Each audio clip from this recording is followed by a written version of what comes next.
Karbala में जो दर्स दिया कि इज्जत की मौत जिल्लत की ज़िंदगी से बेहतर है।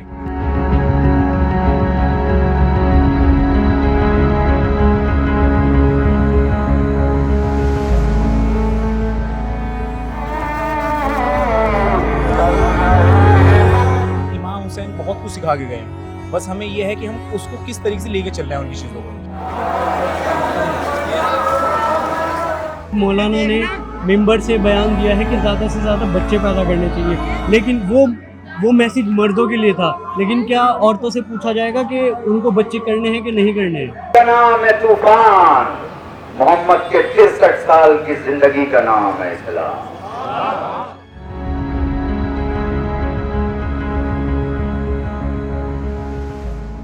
ज़मीन का कोई खित्ता उठा कर देख लीजिए, जब जब इंसानियत पर अंधेरा गालिब आता है तो कोई ना कोई इनकलाब का सूरज ज़रूर उगता है।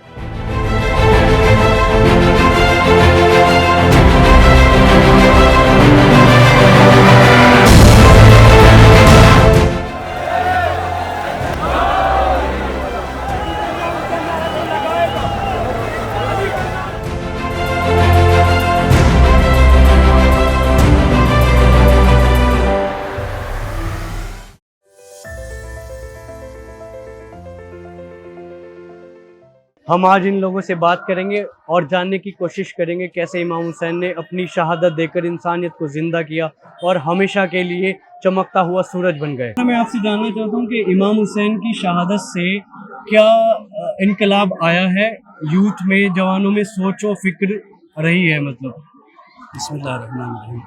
देखिए, तारीख का कोई भी वाक़या होता है ना, वो वाक़या अपने कुछ इम्प्रिंट्स ज़रूर छोड़ता है, छाप ज़रूर छोड़ता है। वो कोई भी वाक़या हो, छोटे से छोटा हो, बड़े से बड़ा हो, लेकिन पूरी तारीख में इमाम हुसैन की शहादत का जो असर है वो सबसे गहरा है।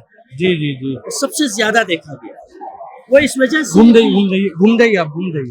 वो इस वजह से है कि इस शहादत की जो बुनियादें हैं, जिसके लिए इमाम हुसैन ने शहादत दी है, जी जी जी, वो लोगों को बहुत इंस्पायर कर रही है। जी जी, यानी लाखों के लश्कर से आप टक्कर लेना जी, और बगैर किसी खौफ के अपनी बात कहना और सच के लिए खड़े हो जाना, ये एक ऐसी बात है जिसको आज का एक जवान रिलेट कर पा रहा है। जी जी, हर मैदान में कि लाइफ में, जिंदगी में ये हक और बातिल के मार्के आते हैं जी, और उसमें इस तरह की सिचुएशन आने लगती है कि जिसमें हक जो है दबता हुआ महसूस होता है, बातिल और जालिम बढ़ता हुआ महसूस होता है। जी जी जी, इसमें आज के दौर में, आज बल्कि तारीख में, पूरे तारीख में आप देखते हैं कि हमेशा जो कमजोर लोगों को जो उठने की प्रेरणा जिसे कहते हैं, जी जी जी, वो इमाम हुसैन के इनकलाब देते हैं। जी, इमाम हुसैन ने जो एक स्टैंड लिया है, मतलब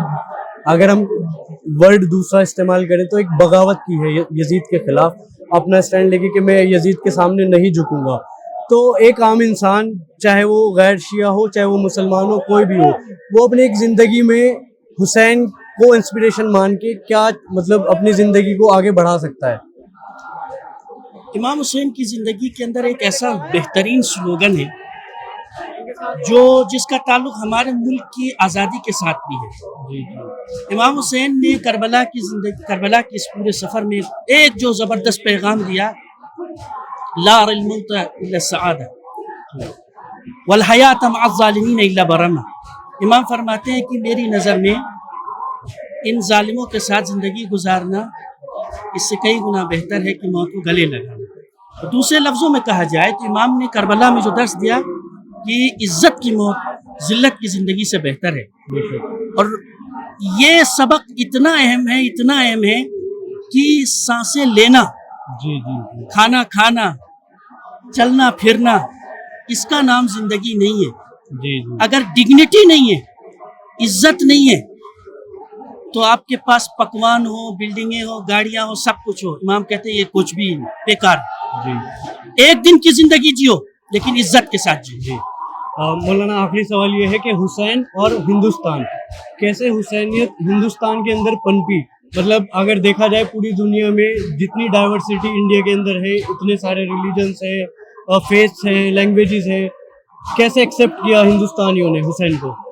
देखिए, हिंदुस्तान तो नाम ही एक्सेप्टेंस का है जी हिंदुस्तान एक ऐसी सरजमीन है जिसके अंदर जो है टॉलरेंस है।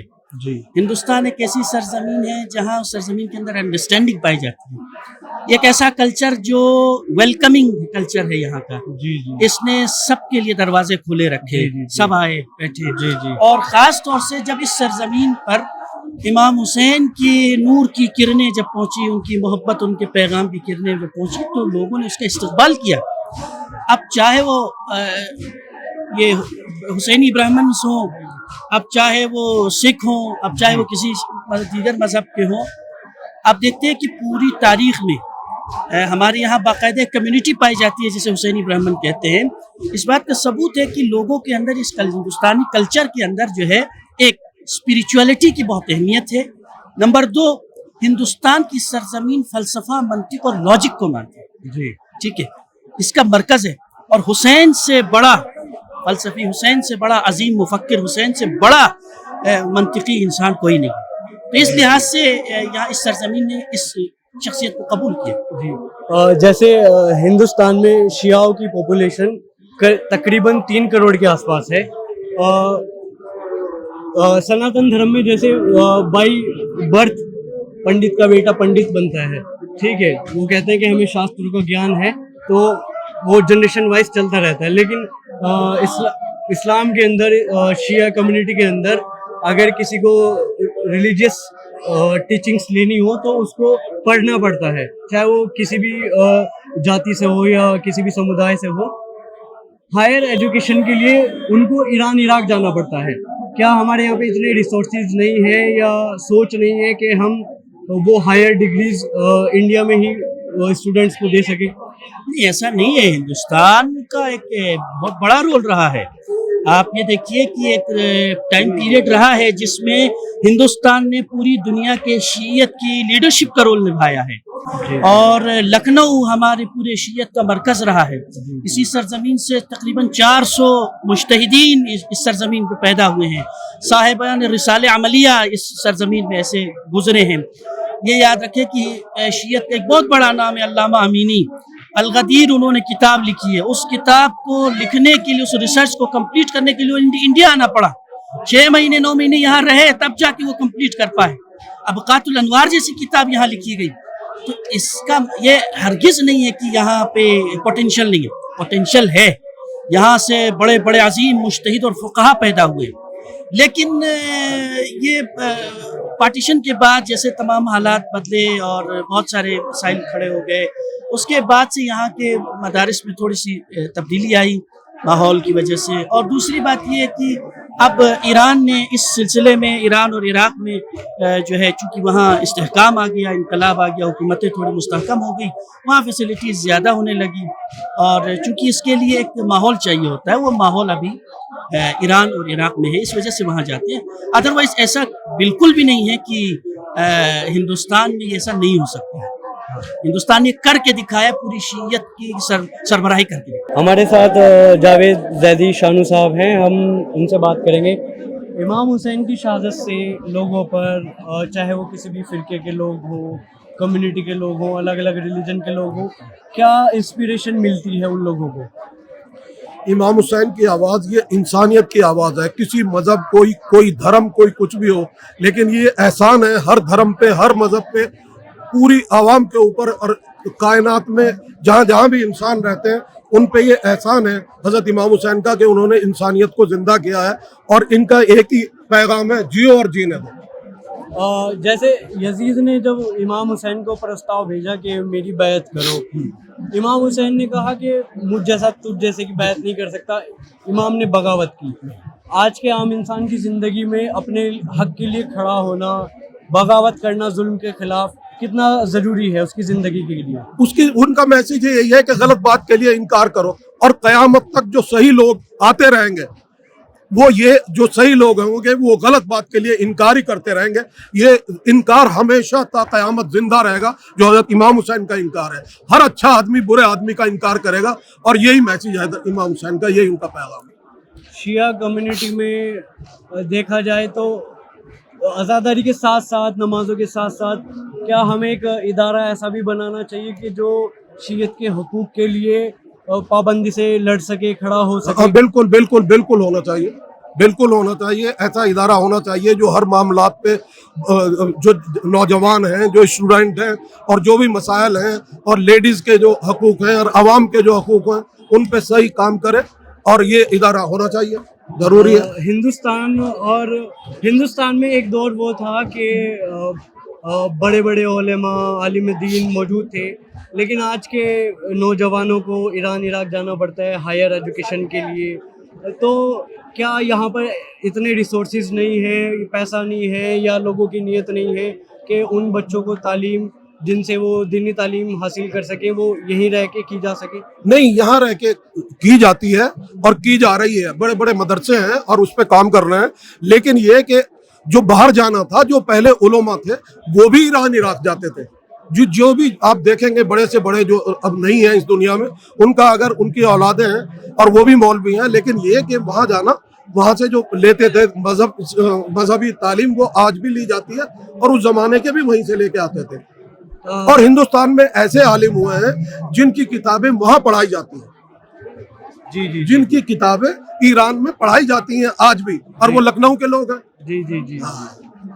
जैसा पश्चिमी उत्तर प्रदेश में 5-6 जिले आते हैं, मेरठ, मुजफ्फरनगर, गाजियाबाद, मुरादाबाद, यहाँ की शीयत पिछड़ी भी सी लगती है कि कौमी मसाइल में या पॉलिटिकल मसाइल में कोई आवाज उठ नहीं पाती। ऐसा डिफरेंस है लखनऊ में और पश्चिमी उत्तर हाँ, प्रदेश में? नहीं, वो होना चाहिए। उसकी जिस चीज की कमी है वो है पश्चिमी उत्तर प्रदेश में, मगरबी यूपी में इस बात की कमी, लेकिन अब नौजवान माशाल्लाह निकल रहे हैं, इंशाल्लाह ये मसला भी हल होगा और सब नुमाइंदगी करेंगे और लोग उनके साथ चलेंगे। कौम के लिए और हर रिलीजन के लिए आपकी तरफ से क्या पैगाम? मेरी तरफ से यही पैगाम है कि मेरा पैगाम क्या है, मैं तो आगे बढ़ा रहा हूँ हजरत इमाम हुसैन का पैगाम, और वो यही है कि जियो और जीने दो। और पूरे जहां तक हमारे रिलीजन का सवाल है, हमारी शीयत का सवाल है, तो पूरी दुनिया में जितने मुल्क हैं, और वो 57-58 मुल्क मुस्लिम मुल्क भी लगा के, मेरी आज़ादारी के लिए सबसे अच्छा हिंदुस्तान है। और इसके लिए मेरे वालिद ने कहा, मैं एक मक्ता पढ़ रहा हूँ, है नाज मुझे मंजर इस वास्ते भारत पा, आज़ादी से गलियों में शब्बीर का मातम है। तो हिंदुस्तान से अच्छा कुछ नहीं है, हिंदुस्तान जिंदाबाद। और हम जैसा यहाँ गम मौला का मनाते हैं और आज़ादारी होती है, जितनी आज़ादी है बराबर में पड़ोसी मुल्क है, वहाँ हमें रोज गोलियों से मारा जाता है इमाम हुसैन का नाम लेने पे। और हिंदुस्तान ऐसा है कि हम कहीं से भी जुलूस लेके लिए, इसलिए हिंदुस्तान जिंदाबाद, और हिंदुस्तान से अच्छा कुछ नहीं। शुक्रिया। जब इमाम हुसैन ने मदीना छोड़ा तो काफ़ी कबीलों ने उनसे आके बैत की कि मौला हम आपके साथ जाना चाहते हैं, हम आपकी मदद करेंगे, हम आपके लश्कर में शुमार होंगे। लेकिन मौला ने उन्हें मना कर दिया, किस वजह से कि उनमें वो सब क्वालिटीज़ नहीं थी कि जो होनी चाहिए थी। जो मिशन था इमाम हुसैन का कि बातिल के खिलाफ खड़ा होना ईमानदारी से, बिना किसी लालच के, बिना किसी डर के। तो क्या आज की शीयत को अपने अंदर जो कमियां हैं उसको महसूस करने की ज़रूरत है और उन पर काम करने की ज़रूरत है? कैसे हम शीयत को सुधार सकते हैं? सबसे पहले एक बहुत ज़्यादा ज़रूरी सवाल है जो आपने ये पूछा है, और मुझे लगता है कि जाहिर है कि अगर हम बात करें हिंदुस्तान की बात करें, क्योंकि हम यहाँ रहते हैं, तमाम आपके गांव हैं, कस्बे हैं, शहर हैं, शहरों में बहुत अच्छे लेवल पे आज़ादारी हो रही है, और माशाल्लाह बीइंग अ शिया मैं यही दुआ करता हूँ कि ये चीज़ और बढ़ती रहे। मगर सबसे बड़ा मकसद जो इसके पीछे ये है कि हमें क्वांटिटी से ज़्यादा क्वालिटी पे ध्यान देना चाहिए। छोटा सा एग्जांपल है, आज इस जुलूस के अंदर बहुत अच्छे एग्जांपल्स लिए गए कि आप डिसिप्लिन मेंटेन रखें, डेकोरम रखें, अगर आप सड़क पे चल रहे हैं लोगों का ख्याल रखें, दूसरी कम्युनिटीज़ का ख्याल रखें, और शायद यही एक बड़ा पैगाम है। मगर कहीं ना कहीं हम ये देखते आ रहे हैं कि लोगों पे उतना असर नहीं हो रहा है। तो कोशिश यही है, सबसे बड़ी जिम्मेदारी यही है कि एक इंडिविजुअल को दूसरे में कमी निकालने से पहले खुद को सोचना चाहिए। आप सबसे पहले ये सोचें कि क्या ऐसी कमियां हैं जो मेरे अंदर है। अगर मैं सड़क पे चल रहा हूँ, बहुत छोटा सा एग्जांपल है, एक सड़क पे आप रेड लाइट पे खड़े हैं, आपको अगर रेड लाइट क्रॉस करनी है आप नॉर्मली क्रॉस कर सकते हैं, ठीक है, वो आपका अपना डिसीजन है। बट अगर आपने अपनी शर्ट पे या हुसैन लिखवा रखा है, अब अगर आप रेड लाइट क्रॉस करेंगे तो वो आपके साथ साथ पूरी कम्युनिटी का मैसेज जा रहा है। तो याद रखें, अगर आप किसी जुलूस में, किसी प्रोग्राम में या किसी चीज़ को रिप्रेजेंट कर रहे हैं, तो ये बहुत बड़ी जिम्मेदारी है कि अब आप अकेले नहीं हैं, पूरी कम्युनिटी को रिप्रेजेंट कर रहे हैं। जहाँ तक बात की जाए मर्द और औरत की तो हुकूक में बराबरी दी गई है, जाहिर, ठीक है। बिल्कुल। लेकिन अगर हम एजुकेशन की बात करें तो ये तो दिल्ली तो राजधानी है, शहर है, लेकिन जो कस्बे हैं, टाउन है, विलेजेस है, वहाँ पर माँ बाप लड़की का एडमिशन तो करा देते हैं और 10-12 तक उसको पढ़ाते हैं, उसके बाद घर बिठा देते हैं। तो जो पैसा उस पर लगा है, लड़की पे फीस गई है, उस किताबों पे उसकी पैसा लगा है, वो उसके लिए यूजफुल नहीं है, क्योंकि वो हायर एजुकेशन नहीं कर पाई। उसको ज़िंदगी में क्या बनना है, क्या नहीं बनना है, वो उसके खुद का फैसला नहीं हो पाता है। तो क्या इसमें माँ बाप को सोचना चाहिए कि अगर वो पढ़ा रहे हैं तो पूरा पढ़ाएं, या क्या उनकी फिक्र होनी चाहिए? देखिए, बहुत अच्छा एक सवाल फिर से आया है आपकी तरफ से कि ठीक है, हम बात करते हैं इक्वलिटी की, और अगर इस्लाम में बात करें, इस्लाम ने इसके ऊपर बहुत फोकस करा है। बट एक छोटा सा, जाहिर है माँ बाप जो है फाइनेंशियल स्टेटस के हिसाब से करते हैं, कई जगह अभी उतना ज़्यादा डेवलपमेंट नहीं है, सोच में फ़र्क होना चाहिए। मगर बीइंग अ यूथ, मैं एक मैसेज देना चाहता हूँ आपके चैनल से कि जिन लड़कियों की शादी कम एज में हो रही है, या जिन लड़कियों की शादी कम एजुकेशन के साथ हो रही है, आज के टाइम में जो यूथ है जो शादियां कर रहे हैं, आप जैसे, मेरे जैसे और तमाम जितने भी यूथ हैं, उनके ऊपर ये जिम्मेदारी लेनी चाहिए कि आपको शादी के बाद अपने वाइफ को इनकरेज करें कि वो पढ़े। अगर किसी भी वजह से आपकी वाइफ या आपकी जो भी फियांस है वो नहीं पढ़ पाई हैं, क्योंकि फाइनेंशियल स्टेटस घर का सही नहीं था, या कहीं ना कहीं एक सोच थी जो बहुत पुराने ज़माने की थी, तो यहाँ आपको एक स्टैंड लेना चाहिए कि आप जाके सवाल करें, आप पूछें कि अगर ख्वाहिश है पढ़ने की, तो ज़रूरी है कि आप उतना पूरा अपना टाइम में से एक वक्त निकालें और पढ़ने की तरफ ध्यान दें। तो जाहिर आपका सवाल बहुत अच्छा था, मगर मेरा ये मैसेज जो है वो यूथ के लिए है कि यूथ को ये जिम्मेदारी लें जो स्पेशली इस डायरेक्शन में और एक नई ज़िंदगी की शुरुआत कर रहे हैं। मैं आपसे आपकी भी राय जानना चाहता हूँ। हालांकि ये सबका अपना पर्सनल लाइफ का पार्ट होता है कि कितने बच्चे पैदा करने चाहिए, कि कितने नहीं करने चाहिए। अभी एक मौलाना ने मिंबर से बयान दिया है कि ज़्यादा से ज़्यादा बच्चे पैदा करने चाहिए, लेकिन वो मैसेज मर्दों के लिए था। लेकिन क्या औरतों से पूछा जाएगा कि उनको बच्चे करने हैं कि नहीं करने हैं? देखिए, ये सवाल टोटली जो है वो एक डिस्कशन बेस्ड सवाल है। आज के टाइम में मुझे नहीं लगता कि किसी का ऐसा है कि अगर हस्बैंड चाहता है और वाइफ नहीं चाहती तब भी अगर आप ये डिसीजन ले रहे हैं, बहुत ज़रूरी है कि आप बैठें और बैठ के इस पर डिस्कस करें, और उस डिस्कस करके ही कोई स्टेप लें, क्योंकि जाहिर है कि चीज़ें आज के टाइम में इतनी ओपन है और एक दूसरे से डिस्कस किया जा सकता है ये सब चीज़ें। तो बेहतर ये है कि दोनों साथ में बैठे डिस्कस करें, और अगर कोई ऐसे स्टेटमेंट दे रहा है किसी भी बड़े प्लेटफॉर्म से, तो शायद ये एक पर्सनल डिसीजन है जो कि किसी भी बड़े प्लेटफॉर्म पे बैठने वाले के ऊपर नहीं डिपेंड करता। अगर कोई उस लेवल से प्लेटफॉर्म पे डिसीजन दे रहा है तो मुझे नहीं लगता पब्लिक में उसका उतना असर होगा। इमाम हुसैन की शहादत से इंसानियत को क्या इंस्पिरेशन मिलती है? इमाम हुसैन की शहादत से आज के समय में बहुत बड़ा लोगों को सीखने का एक बहुत वो है कि सब्र क्या चीज़ होती है। सब्र का असली मतलब कितने हद तक हम सब्र कर सकते हैं, उस चीज़ की क्या इम्तिहान हो सकती है, और कितने हद तक हमें चीज़ों को समझ के, और अगर हमारे हक में नहीं है कोई चीज़ें तब भी हमें उसमें सब्र करना है। तो इन चीज़ों को 1400 साल पहले इमाम हुसैन ने जाहिर करा है। और आज हम छोटी छोटी चीज़ों पे गुस्सा हो जाते हैं, छोटी छोटी चीज़ों पे हम नाराज़ हो जाते हैं अपने परिवार वालों से, अपने घर वालों से। तो हमें उन चीज़ों को बहुत उस समय के हिसाब से सोच समझ के हमें उस चीज़ को तब अपने हिसाब से चीज़ों को अपना आगे का करना चाहिए। तो सब्र बहुत आगे तक के उसमें उन्होंने सिखाया है हमें। जिन बुराइयों के खिलाफ इमाम हुसैन ने क़याम किया था 1400 साल पहले, वो किस हद तक आज के समाज में भी देखी जा सकती है? देखो, लोग वही हैं, 1400 साल पहले भी इंसान वैसे ही थे, सोच वही थी। बस ये है कि आज के टाइम पे टेक्नोलॉजी बहुत ज़्यादा बढ़ गई है चीज़ों के लिए। तो जो चीज़ उस टाइम पे होती थी वो चीज़ें आज भी हो रही हैं। ऐसे नहीं है कि उस टाइम पे कुछ चीज़ें अलग थी, आज कुछ अलग हो रही हैं। ये है कि तौर तरीके बदल गए हैं, मतलब चीज़ों को करने के तरीके बदल गए हैं। इंसान गलत उस टाइम पे भी होते थे, आज के टाइम पे भी हैं। उस टाइम पे किसी दूसरी चीज़ों को लेके गलत होते थे, आज किसी दूसरी चीज़ों को लेके गलत होता है। तो यही है कि मेन चीज़ है कि इमाम हुसैन बहुत कुछ सिखा के गए हैं। बस हमें यह है कि हम उसको किस तरीके से लेके चल रहे हैं उनकी चीज़ों को। इंसान अपने आप को शीशे में देखता है, उसको सिर्फ अपना चेहरा नजर आता है, लेकिन इमाम हुसैन की शहादत को अगर देखा जाए तो वो एक रूह को संवारने वाली शहादत है, इंस्पिरेशन है, मोटिवेशन है। Correct. तो आज के ज़माने में जो हमारे समाज में बुराइयां हैं, हम उस पर कैसे काम कर सकते हैं और मतलब आगे ले जा सकते हैं यूथ को साथ मिलकर? देखिए चीज़ें वही है कि आज हर कोई अपनी ज़िंदगी में अपने आप में मसरूफ़ हो रखा है कि हर किसी को पहले ये देखा होता है कि हम क्या कर रहे हैं। हमारा हर कोई अपने आप को करियर के ऊपर लेके चल रहा है, फोकस कर रखा है। ज़्यादा कुछ मतलब ये है कि इस्लाम इन चीज़ों पे थोड़ा पीछे हटते जा रहे हैं हमारी बिरादरी, और मेनली दिखावा ये चीज़ों में थोड़ा और है। लेकिन इमाम हुसैन ने उस टाइम पे भी बहुत कुछ चीज़ें सिखाई कि अपने आप को एनहेंस करो, मतलब अपने आप को संवारो, अपने मतलब के इखलाक को सकारो, अपने मतलब जो तुम सोच रहे हो उस चीज़ को सुधारो, और जो भी चीज़ें तुम कर रहे हो वो तुम्हारे आगे आने वालों को भी इफ़ेक्ट करती हैं, और वो सारी चीज़ें ही तुम्हारे आसपास के एरिया को भी इफ़ेक्ट करती हैं। तो अगर हम अपने करियर में भी आगे बढ़ेंगे, अपने आस पड़ोस वालों को भी आगे लेके चलेंगे और अपने आप को भी आगे बढ़ाएंगे, तो वो हमारे समाज को और बेहतर दिशा में लेके जाएगा। इमाम हुसैन ने यजीद के खिलाफ जब बगावत की, मतलब एक यजीद मौजूदा एक गवर्नर था, राजा था अपने इलाके का, उसने प्रस्ताव भेजा कि मेरी बैत कबूल करो वरना तुम्हें मतलब चैन से नहीं रहने दिया जाएगा।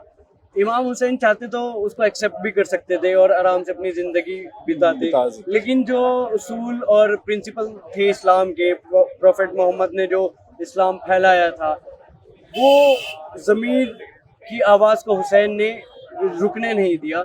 लेकिन जब हम आज का समाज देखते हैं कि सब सोचते हैं कि जाने देते हैं, छोड़ देते हैं, क्या ही करेंगे प्रोटेस्ट में जाके, या आवाज़ उठा के क्या ही करेंगे, कुछ नहीं बदलेगा, तो क्या सबको ऐसे ही सोचना चाहिए कि जो हो रहा है होने दो, चुपचाप देखते रहो, बैठे रहो? नहीं। क्या हक के लिए आवाज़ उठानी चाहिए, चाहे वो अपनी कम्युनिटी के लिए हो या अपने समाज के लिए हो या भाईचारे के लिए हो? नहीं, हक के लिए तो आवाज़ उठानी चाहिए। तो जाहिर सी बात है कि अगर हक के लिए आवाज़ नहीं उठाओगे तो अगला आपके साथ भी कुछ अनहोनी हो सकती है, और अगर आप दूसरे का साथ दोगे तो दूसरा आपका भी साथ देगा। तो ये चीज़ तो नॉर्मल है कि आप एक दूसरे मिल के रहोगे तभी आगे बढ़ पाओगे। और इमाम हुसैन की रही बात, तो हज़रत अली को भी कई मौके मिले खलीफा बनने के, लेकिन उन्होंने जब दूसरों ने उनको ये कहा कि भाई जो दूसरे खलीफा थे कि हाँ हमें बनना चाहिए, हम ज़्यादा दावेदार हैं, ये उम्मीदवार हैं, तो इमाम अली ने कहा कि चलो ठीक है आप आगे आ जाइए, मैं पीछे हट जाता हूँ। मतलब उन्होंने दूसरों को आगे रखा पहले, कि जिससे कि अगर मेन मकसद क्या था कि अपने आस पड़ोस के अपने आस पास के एरिया को संभालना, कि जो भी उस टाइम पे इस्लाम नया ग्रो कर रहा था उसको और बेटर ग्रो करना। तो इमाम अली ने भी उस चीज़ को आगे बढ़ाया। अब भले ही अपने आप ना करो, दूसरों को आगे करके अपना आप को करा। फिर जब उन्हें मौका मिला तब उन्होंने भी उस चीज़ को एनहेंस किया, और उनके बाद वही सेम चीज़ें इमाम हुसैन में भी आई हैं, और इमाम हसन ने भी उस चीज़ को आगे बढ़ाया। ये नहीं देखा कि मैं आगे बढ़ा रहा हूँ, मतलब दूसरा भी अगर कोई उसको बढ़ा रहा था तो उन्होंने उसका साथ दिया। इमाम हुसैन भी उसी सोच पे चलते थे, और तो यही चीज़ अब करबला से लेके आज तक 14 साल बीत गए, तो वो अब तक हमारे दिलों में है, और हम उस चीज़ को लेके प्रोटेस्ट करते, मतलब वो करते हैं, चीज़ों को लेके चलते हैं, ये करते हैं। अपने मुहर्रम के 2 महीने उस पूरे उसमें बिता देते हैं, चीज़ों को मतलब कि उन चीज़ों को याद करते हैं दोबारा से। तो मेन यही है कि अगर हम खुद के बारे में सोचेंगे तो बहुत जल्द हम तबाह हो जाएंगे, कुछ नहीं रहेगा हमारे लिए। लेकिन अगर हम दूसरों के साथ रहेंगे, दूसरों का साथ देंगे, दूसरे हमारा साथ देंगे, तो तब हम बहुत आगे तक जा सकते हैं, करियर में भी और सभी चीज़ों में। आज जैसे सोशल मीडिया का ज़माना है, हर कोई यूट्यूब और इंस्टा सब चीज़ें सब लोग चला रहे हैं मोस्टली। दूसरे गैर शिया कम्युनिटीज़ भी जो है मुसलमानों में, इस्लाम में देखा गया कि काफ़ी बदलाव देखने को मिला है। जो हक है वो खुलकर सामने आ रहा है। अहले सुन्नत की किताबें हों, उसमें जो कुछ भी लिखा गया है, जो शिया क्लेम करते हैं वो ज़्यादातर अब अहले सुन्नत मौलाना जो हैं वो बात भी बोलने लग गए हैं। तो इसको आप कैसे देखते हैं? देखिए, बहुत अच्छी चीज़ है। मतलब इस्लाम किस चीज़ को बताता है कि हम अपनी जो चीज़ें इस्लाम में बताई गई हैं, प्रॉफेट मोहम्मद ने जो चीज़ें बताई हैं, उस इस्लाम को ये ऐसा तो है नहीं कि पहले से इतना बड़ा था कि आज के टाइम पे इंडिया मतलब पूरे वर्ल्ड में इस्लाम बहुत बड़ा एक रिलीजन है, और बहुत ज़्यादा लोग इस्लाम को मानते हैं। तो स्टार्टिंग एक बंदे से हुई थी, आज इतने सारे हैं, तो उन्होंने एक दूसरे को जोड़ा। तो वही चीज़ है कि अगर हम दूसरों को जोड़ के चलेंगे तभी इस्लाम की तरक्की होगी, तभी हम इस्लाम जो चीज़ दिखाना चाहता है, जो चीज़ सिखाना चाहता है, उसको हम आगे भी खुद भी सीखेंगे और दूसरों को भी सिखा सकते हैं। लेकिन अगर हम तोड़ने वाली बातें करेंगे तो ये चीज़ें कम होती चली जाएंगी, लोग बिखरते चले जाएंगे। जो चीज़ें पहले उनसे इस्लाम से पहले धर्मों में हुई हैं, पहले जो रिलीजन्स थे उसमें चीज़ें हुई हैं, तो उसमें वो चीज़ इम्पैक्ट करती थी। पड़ोसी मुल्क की बात करें तो वहाँ आए दिन शियाओं का खून बहता रहता है, आम मुसलमानों को भी मारा जाता है एक्सट्रीमिस्ट के द्वारा। जो जितने टेररिस्ट ऑर्गेनाइजेशन है वो कहते हैं, वो हुरों के नाम पर कहते हैं कि हम काफिरों को मारेंगे तो जन्नत मिलेगी। वो शिया को नारे लगाते हैं कि शिया काफिर, शिया काफिर। तो इस पर आपका क्या मतलब बोलना है कि वो लोग क्या कर रहे हैं क्या नहीं कर रहे हैं? देखिए ये कोई जैसे कि आपने बोला कि शियाओं को काफिर कहा जाता है, इसमें कोई नई बात तो है नहीं, ठीक है। अभी जैसे कि आप देख लीजिए बीते ज़माने में रसूल की जिन्होंने परवरिश की है, जनाब अबू तालिब, रसूल के चचा, उनको काफिर बोल दिया लोगों ने, उस दौर के लोगों ने। फिर हज़रत अली को काफिर कहा जाने लगा, ठीक है। ये कुफ्र के फतवे शुरू से लगते आ रहे हैं और इनका कोई तुक नहीं बनता। ये बेवजह अपने आप को लाइट में लाने के लिए, अपने आप को वजूद में लाने के लिए, कहीं ना कहीं एक सस्ती लोकप्रियता इसे हम कह सकते हैं, ये करने के लिए। और रही बात खून बहाने की, तो इस्लाम में इस्लाम जो है वो इंसानियत का ऐलान करता है। वो कहीं नहीं कहता कि आप खून बहाएं, चाहे वो किसी भी धर्म का हो। आपको चाहिए कि आप सर्व धर्म का सम्मान करें। अगर आप ये एक कहावत आपने सुनी होगी, जैसे आप इज्जत दोगे आपको इज्जत मिलेगी, ठीक है।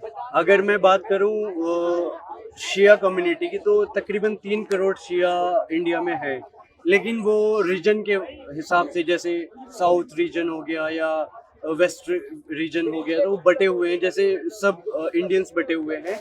लेकिन खासकर बात अगर मैं करूं उत्तर प्रदेश की, तो हमारे जो वेस्टर्न यूपी है, पश्चिमी उत्तर प्रदेश है, इसकी जो 5-6 ज़िले हैं वो उस लेवल तक नहीं पहुंच पाते जो लखनऊ में शियों का हिसाब है। मतलब एक प्लेटफॉर्म पर नहीं आ पाते, उनकी आवाज़ नहीं ऊपर तक पहुंच पाती। क्या मतलब इसमें रुकावट क्या है या क्या चीज़ें इसको रोक रही हैं? इसमें सबसे बड़ी कमी हम लोगों की है, हम आपस में जुड़ के ही नहीं रहना चाहते। अभी हम लोग हैं, अभी हम एक ही एरिया के होंगे, हम दूसरे एरिया वालों से कांटेक्ट ही नहीं कर पाते। ताकि अगर हम एक दूसरे से जुड़ने की कोशिश करेंगे, हम अपने कॉन्टैक्ट्स को बढ़ाएंगे, तो उससे हमें काफ़ी हद तक ये मामला हमारा सॉल्व हो सकता है, हम दूसरे की आवाज़ बन सकते हैं। ज़्यादातर देखा जाता है, मतलब ये पर्सनल सवाल है लेकिन इसका जवाब देना है।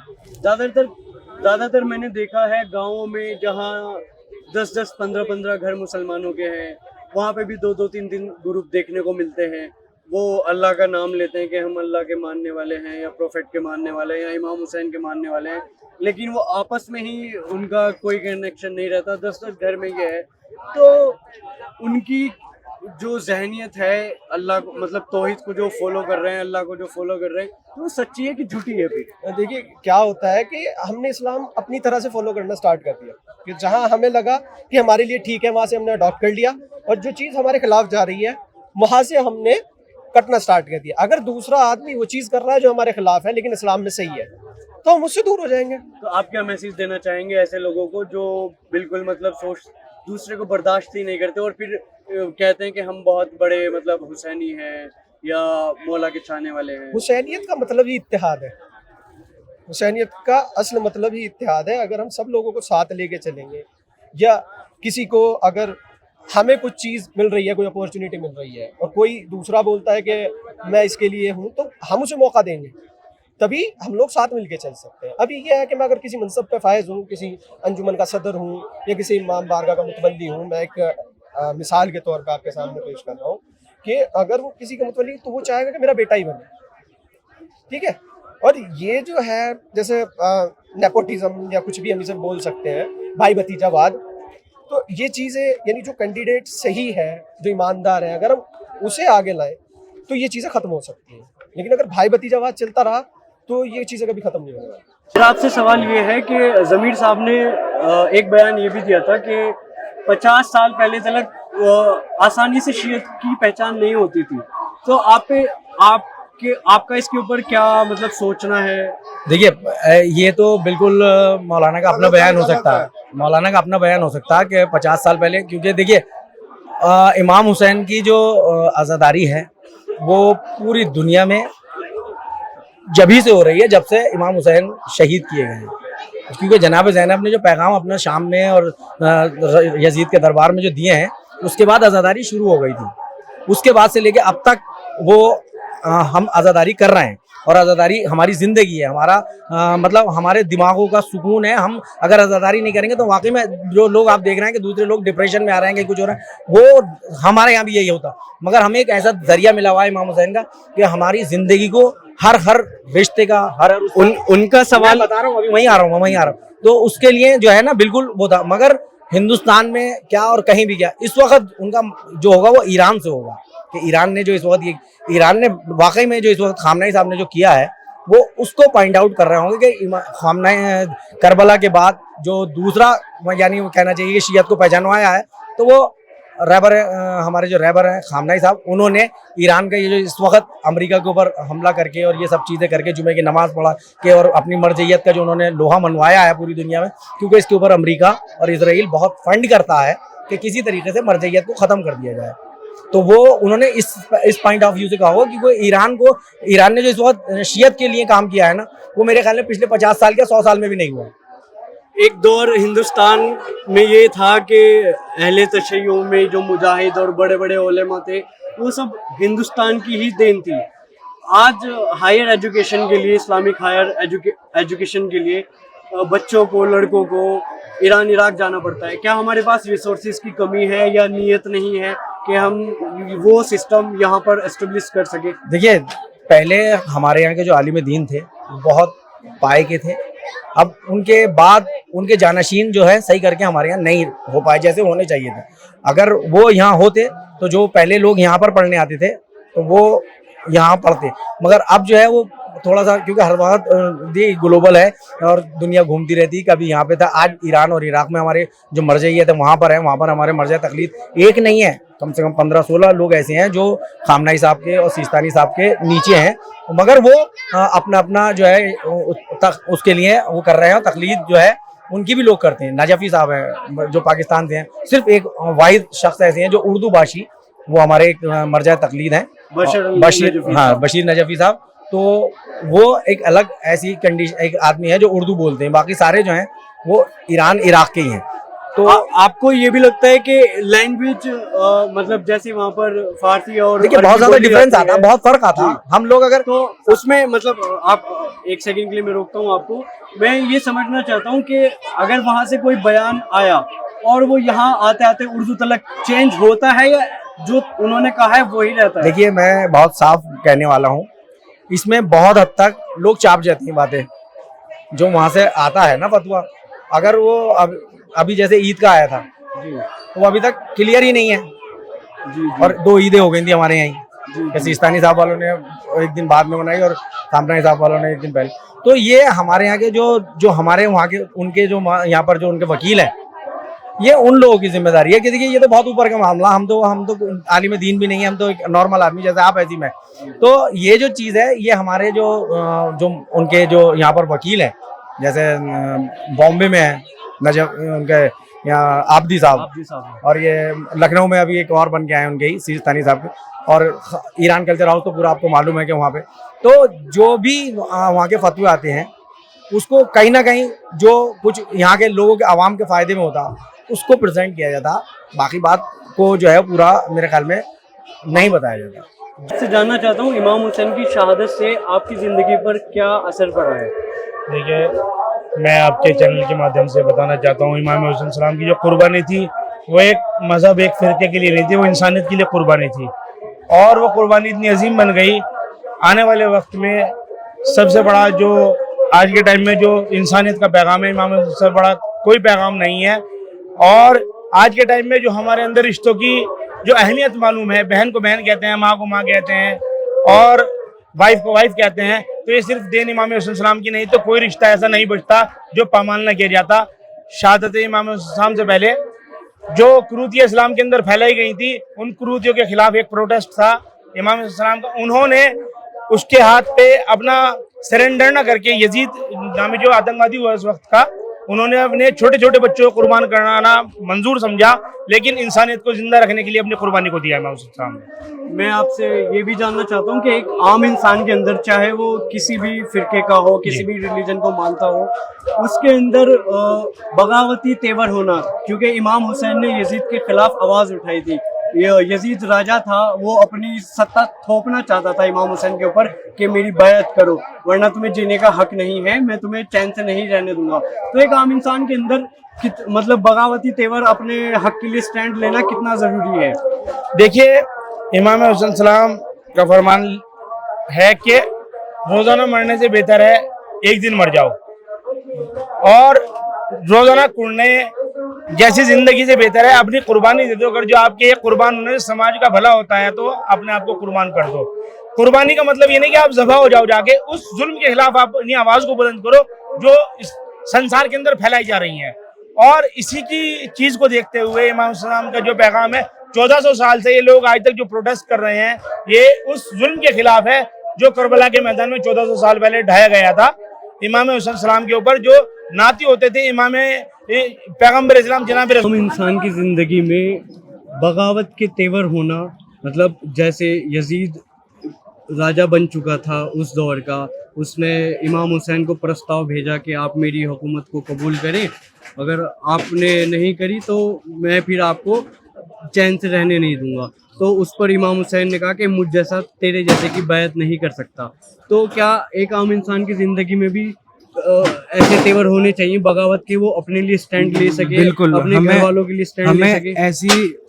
ऐसे जालिमों के खिलाफ बगावत करनी चाहिए और उनसे हमेशा दूर रहना चाहिए और हमेशा उनके खिलाफ बगावत करें, उनके साथ जंग का ऐलान कर दे अगर कुछ इस तरह की सिचुएशन आए, और कोशिश करें कि हम हमेशा हक पे ही रहें और बातिल का साथ ना दें। आप इस जलूस में कहाँ से तशरीफ़ लाए हैं? मैं इस जुलूस में नौनोता सहारनपुर से तशरीफ़ लेकर आया हूँ। इमाम हुसैन की शहादत आपके ज़िंदगी में क्या असर डालती है? इमाम हुसैन अलैहिस्सलाम की शहादत वॉक करते रहो, हमें यही सबक देती है कि चूँकि इमाम ने जो शहादत दी है वो हक की आवाज़ को उठाने के लिए दी है, और इमाम ने हक बोला है, हक किया है, अमल करके दिखाया है। लिहाजा इमाम ने तो शहादत दी है, वो हक बोलते हुए शहादत दी है, और हमें इमाम ने यही सबक दिया है कि हमें हक बोलना चाहिए, हक बयानी से काम लेना चाहिए। हम आज अल्हम्दुलिल्लाह ये इतना बड़ा जुलूस जो हम कर रहे हैं, और इसमें अल्हम्दुलिल्लाह इतना मजमा है, इतनी आवाम है, ये हम करके ये अलविदाई जुलूस कर रहे हैं और करके बता रहे हैं कि हम अपने इमाम के साथ उनकी आवाज़ से आवाज़ को मिलाते हुए हक बोलते हैं, और हक का साथ देते हुए अपने इमाम की आवाज़ को लब्बैक कहते हैं, और इमाम की आवाज़ को लब्बैक कहते हुए इमाम के साथ हैं। हम यही कहना चाहते हैं कि हम इमाम के पैगाम से यही सबक ले रहे हैं कि इमाम ने हमेशा हक के लिए आवाज़ उठाई और हक के लिए अपनी जान कुर्बान की, 72 शुहदाए करबला को शहीद किया, उनके जनाज़ों को उठाया। लिहाजा हम जो है इमाम की आवाज़ पर आवाज़ मिलाते हुए बस हम यही दुनिया को बताना चाहते हैं कि हम आज ये जो जुलूस कर रहे हैं, ये जो इतनी आवाम, इतनी पब्लिक यहाँ जमा है, इतने लोग जमा हैं, हम यही सब जो है जमा होकर के इमाम का गम मना के बताते हैं कि हम इमाम के साथ हैं, और ता क़यामत हम उनकी आवाज़ के साथ आवाज़ मिलाते हुए। हुसैन की शहादत इंसानियत के लिए कितनी इंस्पिरेशन लेकर आती है?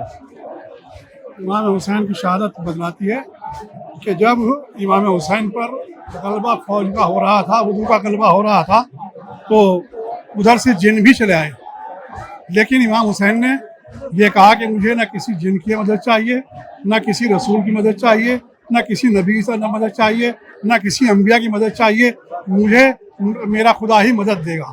और इससे साफ होता है कि इमाम हुसैन अलैहिस्सलाम इंसानियत को कितना चाहते थे।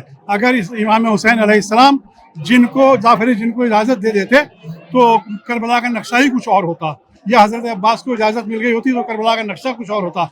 लेकिन इंसानियत को बचाने के लिए इमाम हुसैन अलैहिस्सलाम ने अपनी जान कुर्बान कर दी। उसी इंसानियत का पैगाम देने के लिए हम लोग यहाँ सीनाज़नी कर रहे हैं। यजीद जो था वो पहला दहशतगर्द था, आतंकवादी, जिनसे इंसानियत का कत्लेआम किया। आज जो है हिंदुस्तानी ने बल्कि पूरी दुनिया से यजीदियत को मिटाने की जरूरत है। और ये जो यजीद जो है, अभी लोग कहते हैं यजीद मर गया, यजीद नहीं मरा है, यजीद तो मर गया, लेकिन उसकी जो यजीदियत है वो आज भी जिंदा है। और वो जो यजीदियत जब मिटेगी, जब हुसैनियत मजबूत होगी, तो जरूरत इस बात की है कि हिंदुस्तान और दुनिया के लोगों को हुसैनियत को मजबूत करना चाहिए। इसमें हिंदू, मुसलमान, सिख, ईसाई नहीं, इमाम हुसैन की जो के फौज थी उसमें जॉन हबशी भी थे, और इमाम हुसैन थे। जब यजीद से घिर गए थे तो उन्होंने कहा था कि मुझे हिंदुस्तान जाने दो। यानी हिंदुस्तान ऐसी जमीन है कि जिस पर इमाम हुसैन ने आने की ख्वाहिश करी थी। तो मैं अपने प्रधानमंत्री से कहता हूं कि आज जो बीबी फातिमा ज़हरा का जो रोजा है, उस रोजे के ऊपर पुलिस तैनात कर दी गई है, ज़ियारत नहीं करने दी जाती है। वो रोजा कहाँ पर है? वो रोजा जो है बीबी फातिमा ज़हरा का। तो हम ये चाहेंगे कि हमारे वजीर आजम जो है इस मामले में, और सऊदी अरब से भी, और जन्नतुल बाकी जो है, जो बीबी फातिमा ज़हरा की क़यामगाह है। देखिए बीबी फातिमा जिंदा थी, जिंदा है और हमेशा हमेशा जिंदा रहेंगे। ये जो पंचेतन है, मोहम्मद, बीबी ज़हरा, अली, फातिमा, बीबी फातिमा, मुस्तफ़ा, अली, हसन हुसैन, ये पंचेतन 5 है और ये नूर है, और ये नूर हमेशा से था, हमेशा से रहेगा। और जब ये दुनिया नहीं भी थी तब भी ये नूर था।